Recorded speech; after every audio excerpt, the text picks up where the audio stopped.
नमस्कार मित्रमैत्रिणींनो, अवधूत चिंतन श्री गुरुदेव दत्त. विटाळ व मासिक पाळी यामध्ये स्त्रियांनी देवपूजा करावी का किंवा स्वामी सेवा करावी का, तर यासाठी स्वामी काय म्हणत असत हे आजच्या या व्हिडिओमध्ये आपण पाहणार आहोत.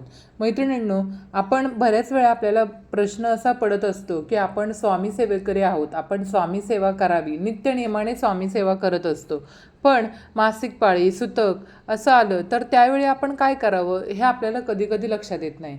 तर यासाठी स्वामी स्वतः काय म्हणत होते याबद्दल आपण माहिती आजच्या या व्हिडिओमध्ये पाहणार आहोत. माहिती आवडली तर चॅनलला लाईक आणि सबस्क्राईब करायला मात्र विसरू नका. चला तर मग व्हिडिओला सुरुवात करूया. मैत्रिणींनो, अक्कलकोटमध्ये स्वामींचा रोज दरबार भरत असे आणि स्वामी भक्त अक्कलकोटमध्ये स्वामींची खूप सेवा करत होते बघा. त्यांना स्वामींची सेवा करण्याचं परमभाग्यच लाभलं होतं आणि स्वामींनी 22 वर्ष अक्कलकोटमध्ये वास्तव्य केलं आणि या कारकिर्दीमध्ये कधीच मासिक पाळी, विटाळ, अंधश्रद्धा यांना महत्त्व दिलं नाही. स्वामींना सर्व गोष्टींची मुळात या अत्यंत चीड होती. त्यांना या सर्व गोष्टींचा राग येत होता. स्वामींचा दरबार भरला ना की अनेक भक्त माथा ठेवून स्वामींचं दर्शन घेत होते आणि स्वामींचा आशीर्वादसुद्धा दररोज नित्यनेमाने घेत होते बघा.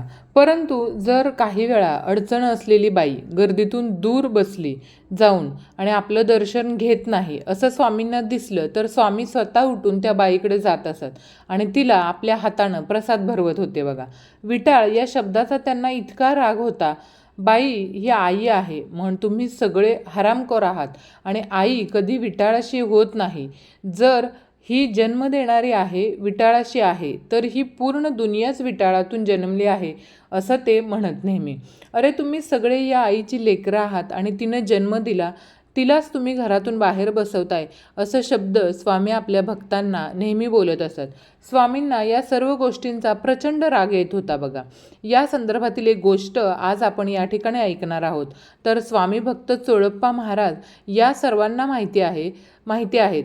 तर गोष्ट अशी आहे की एकदा चोळप्पा महाराजांनी आपल्या घरी सत्यनारायणाची महापूजा करण्याचा संकल्प केला होता आणि चोळप्पा महाराज पूजेसाठी स्वामींची परवानगी घ्यावी म्हणून मठामध्ये पोचले. स्वामींना नमस्कार केला आणि आपल्या संकल्पाबद्दल त्यांनी सर्व काही माहिती स्वामींना सांगितली आणि स्वामींची परवानगी मागितली. महाराजांचं बोलणं ऐकून स्वामीसुद्धा खुश झाले. चोळप्पा महाराजांना स्वामी महाराज म्हणाले की चोळ्या, सत्यनारायण घालतोयस घाल, जेवण मात्र मी आणणार. चोळप्पा महाराज स्वामींचं बोलणं ऐकून खूप खुश झाले आणि चोळप्पा महाराज स्वामींची आज्ञा मांडली आणि प्रसन्न मनाने ते घरी परतले होते. त्यानंतर त्यांनी कुटुंबाशी चर्चा केली आणि पुढील महिन्यातला योग्य मुहूर्त पूजेसाठी ठरवला. पूजेची यथासांग तयारी करण्यामध्ये जवळपास संपूर्ण कुटुंब गुंतलं होतं आणि त्यानंतर पूजेचा दिवस उजाडला. प्रसादाची काहीच तयारी करायची नाही म्हणून चोळप्पा महाराजांची मनामध्ये थोडेसे अस्वस्थ होते. परंतु साक्षात स्वामी प्रसाद आणणार म्हटल्यावर प्रश्नच नव्हता. आता अक्कलकोटमध्ये साळेकर म्हणून एक स्वामी भक्त होते. पूजेच्या बरोबर 13 दिवस अगोदर साळेकर यांचे वडील वारले होते आणि पूजेच्या दिवशी त्यांचं 13वेचं श्राद्ध भोजन होतं बघा. इकडे स्वामींना 13वेचं जेवण जेवायला कसं बोलवायचं म्हणून साळेकर काय विचार करत होते की साळेकरांची द्विधा मनस्थिती झाली होती. तर दुसरीकडे चोळप्पा महाराजांची पूजा संपत आली होती. हे पाहून स्वामींनी आपले एका भक्ताला पाठवून साळेकर यांच्याकडून 13वेचं जेवण मागवून घेतलं आणि ते जेवण घेऊन स्वामी स्वतः घरी गेले आणि सत्यनारायणाच्या पूजेला स्वामींनी 13व्याच्या जेवणाचा प्रसाद दाखवला आणि सर्वांनी प्रसाद ग्रहणसुद्धा केला आणि तो प्रसाद ग्रहण करण्यासाठी दिला तेव्हा सगळी मुकाटपणे जेवलीसुद्धा. स्वामींच्या समोर बोलायची कोणाची हिंमत नाही बघा. प्रत्यक्ष परमात्मा स्वामी यांनी तो प्रसाद स्वीकारला तर तुम्ही आम्ही कोण आहोत? आगात महिमा आहे त्यांचा. आता अशीच एक 16 ओळ्याची गोष्ट आपण ऐकूया. राधा कसबेकर नावाची एक स्वामींची भक्त होती.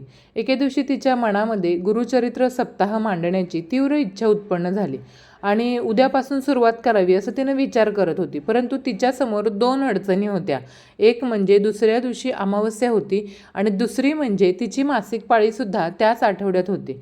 त्यामुळं काय करावं या विचारात राधा पडली होती. आता काय करावं, यावर उपाय कसा काय असावा म्हणून ती विचार करू लागली. आणि शेवटी तिनं स्वतः जाऊन स्वामींना विचारायचं ठरवलं की स्वामींकडे पोहोचली आणि मठामध्ये गेल्यावर स्वामींना नमस्कार करून काही विचारायच्या आतच स्वामी तिच्यावर गरजले. राधे, अडचण, अमावस्या, तुमच्या लोकांसाठी आमचं असं काही नाही आहे.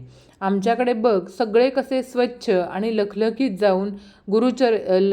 आहे. जाऊन गुरुचरित्र वाच, पण वाचण्या अगोदर माझ्यासाठी पेलाभर दूध ठेवायला तू विसरू नको. आणि वाचून झालं की ते पिऊन टाक. अडचण वगैरे कुछ नाही होत आहे. जाओ इधर से, असं स्वामी बोलले. आणि स्वामींचा उपदेश ऐकल्यानंतर राधा तिथून निघून गेली. आणि त्यानंतर स्वामींनी सांगितल्याप्रमाणे गुरुचरित्र मांडलं, पेलाभर दूधसुद्धा ठेवलं आणि वाचून झाल्यावर तिनं ते दूध ग्रहण केलं. त्यामुळे तिचा सप्ताह सुरळीतपणे पार पडला आणि उद्यापनाच्या 2 दिवसानंतर तिची मासिक पाळी सुरू झाली.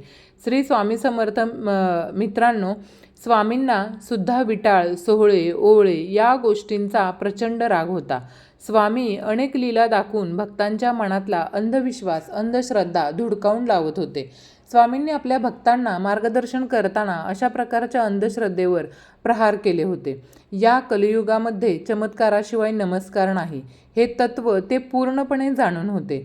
म्हणूनच त्यांनी आपल्या सारख्या गांजल्या भक्तांसाठी चमत्कार केले. परंतु प्रामुख्याने त्यांचा भर होता तो म्हणजे समाज सुधारणेवर आणि समाज प्रबोधनावर.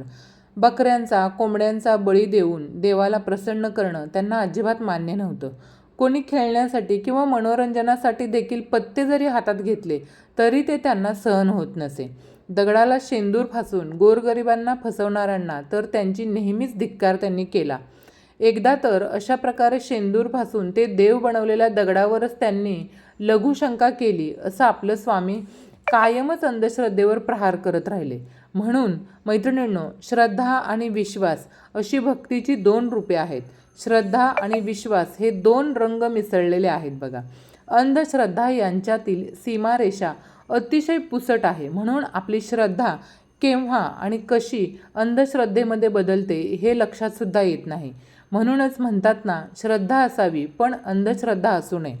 स्वामी म्हणायचे, जीवनात कधी दुःख आलं ना तर आपले दुःख आणि वेदना जगाला सांगत फिरण्यापेक्षा आपल्या घरातील जवळच्या व्यक्तीला अर्थात पतीला किंवा पत्नीला सांगा, जेणेकरून त्या दुःखाचा बाजार मांडला जाणार नाही.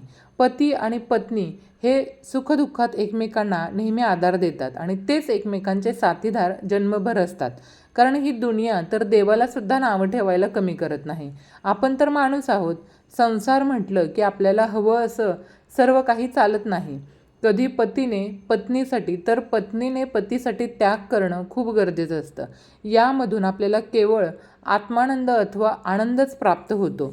म्हणूनच त्याग करा, मीपणा दूर ठेवा आणि विश्वास आपल्या पदरी जपला तर कधीच अपयश आपल्याला येणार नाही. दोघांनी एकमेकांवर विश्वास ठेवला, अहंकार जपला नाही तर संसार सुखाचा होतो हे नक्की.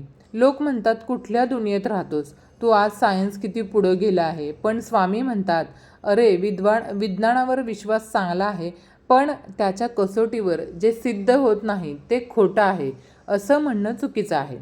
जिथं विज्ञानाची प्रांत संपते ना तिथून देवाची प्रांत सुरू होते. तुझं विज्ञानसुद्धा देवानंच बनवलेलं आहे असं आपले स्वामी नेहमी म्हणत असतात बघा. तर मैत्रिणींनो, या दोन्ही कथेवरून तुम्हाला लक्षात आलंच असेल की तुम्ही अंधश्रद्धा पाळायची आहे की मासिक विटाळ धर्म पाळायचा आहे, स्वामी सेवा करायची आहे. या दोन्ही कथेवरून तुमच्या लक्षात आलंच असेल. तर ही माहिती तुम्हाला आवडली असेल अशी अपेक्षा करते. आणि जर आवडली असेल तर चॅनेलला लाईक, शेअर, सबस्क्राईब करायला विसरू नका. श्री स्वामी समर्थ. जय जय स्वामी समर्थ.